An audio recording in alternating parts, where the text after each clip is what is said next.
Welcome to Kshetradanam channel and to the 6th episode of our series, Hinduism for the Modern Mind. In this series, we explore questions asked by today's generation about God, temples, devotion, inner peace, and Sanatana Dharma. In earlier episodes, we discussed: is there a God? Why does Hinduism have so many gods? Why idol worship? If God is everywhere, why go to temples? Why doesn't God answer prayers immediately? If you missed them, the links are given in the description. Let's be completely honest. When you see something terrible happen on the news, an act of senseless violence, a natural disaster, or an innocent person suffering, you don't want a dry philosophical lecture. Your immediate, raw human instinct is to ask, if God is out there, and if God is all-powerful and all-loving, why didn't a bolt of lightning just stop this?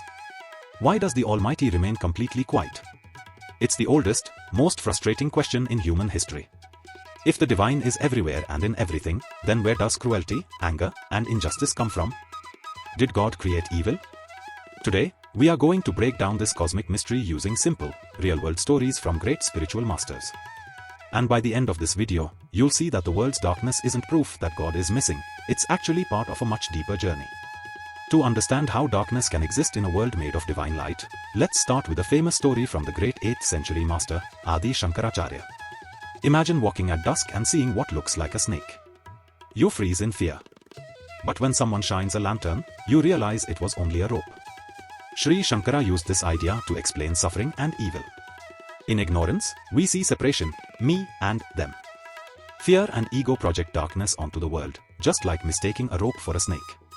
The fear feels real, but the snake was never real. When the light of wisdom appears, we see that divine peace was always there, untouched by our fear. Now, you might think, that's a nice story, but the cruelty we see in the world doesn't feel like an illusion. People actively choose to harm others. Why doesn't God just force everyone to be good? Sri Ramanujacharya offered a compassionate view. God is present in everything, but human beings are given free will. God does not control us like puppets. We are free to choose our thoughts and actions. When people choose greed, anger, and ego, they create suffering and injustice. Like a parent teaching a child to ride a bicycle, God allows us to face consequences so we can learn and grow. Suffering is not God's punishment. It is a mirror showing what happens when we turn away from love, kindness, and righteousness. Sri Ramakrishna explained that the world is like a cosmic play, filled with contrast, light and shadow, heroes and villains. He said two forces pull at us. One leads us toward kindness, sharing, and spiritual growth. The other pulls us toward greed, anger, and selfishness. We must choose which one we feed. When asked, if God is in everything, is God also in a tiger? Ramakrishna replied, yes, God is in the tiger, but you should not go and hug the tiger. The people warning you to run away are also God. His message was simple: God may exist in all things, but wisdom means knowing how to act. Evil may appear in the world's drama, but God remains pure and untouched. Ramakrishna taught, the sun is pure, but its reflection looks crooked in disturbed water. God is pure, but when reflected through ego, ignorance, fear, desire, it appears as evil actions. The impurity is not in God, it's in the instrument. Ramakrishna gave a simple example. A neem leaf is bitter, but when dipped in sugar water, the bitterness reduces.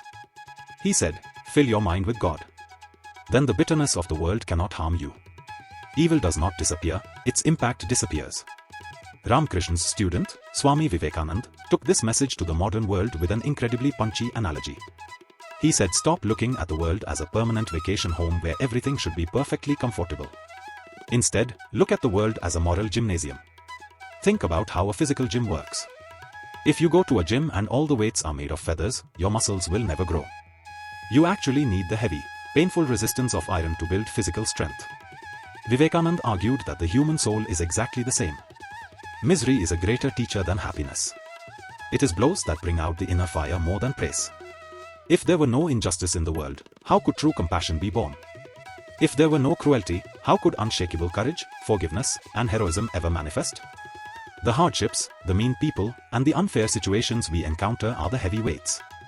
They are the exact friction required to awaken the sleeping strength, kindness, and divinity inside of you. Vivekananda once said, fire is not evil. Fire cooks your food. Fire warms your home. The same fire can burn your house if used wrongly. In the same way, divine power is neutral. Our mind's tendencies determine how we use it. Anger, greed, jealousy, violence, these are distortions created by the human mind, not by God. Vivekananda said, evil is not a separate force. It is lesser expression of the same divine energy. Just like darkness is absence of light, cold is absence of heat. Evil is absence of spiritual awareness. It is ignorance, not an independent power. Sri Ramana Maharshi explained that good and evil exist only when the mind feels separate from the world. He used the metaphor of a cinema screen. A war movie may show blood and darkness, but the screen is not stained. An ocean scene may show waves, but the screen does not become wet. In the same way, God is the silent screen of the universe. Life may show heroes, villains, joy, and suffering, but the underlying reality remains pure, untouched, and eternally good. Why the timeline is slow? When we ask why God does not instantly destroy evil, the answer is that the divine works through eternal laws, not sudden anger. The law of karma ensures that every action has a consequence. Cruelty may seem powerful for a time, but it slowly creates its own downfall. Cosmic justice may move slowly, but it never fails. God destroys evil not only by ending outer darkness, but by transforming hearts. Prayer works like iron kept near a magnet. Slowly, the iron changes. In the same way, prayer aligns the mind with the divine. So when God seems silent, it is not rejection. It is a period of inner growth, helping us build the strength and wisdom to receive what we truly need. Conclusion: the sun behind the clouds.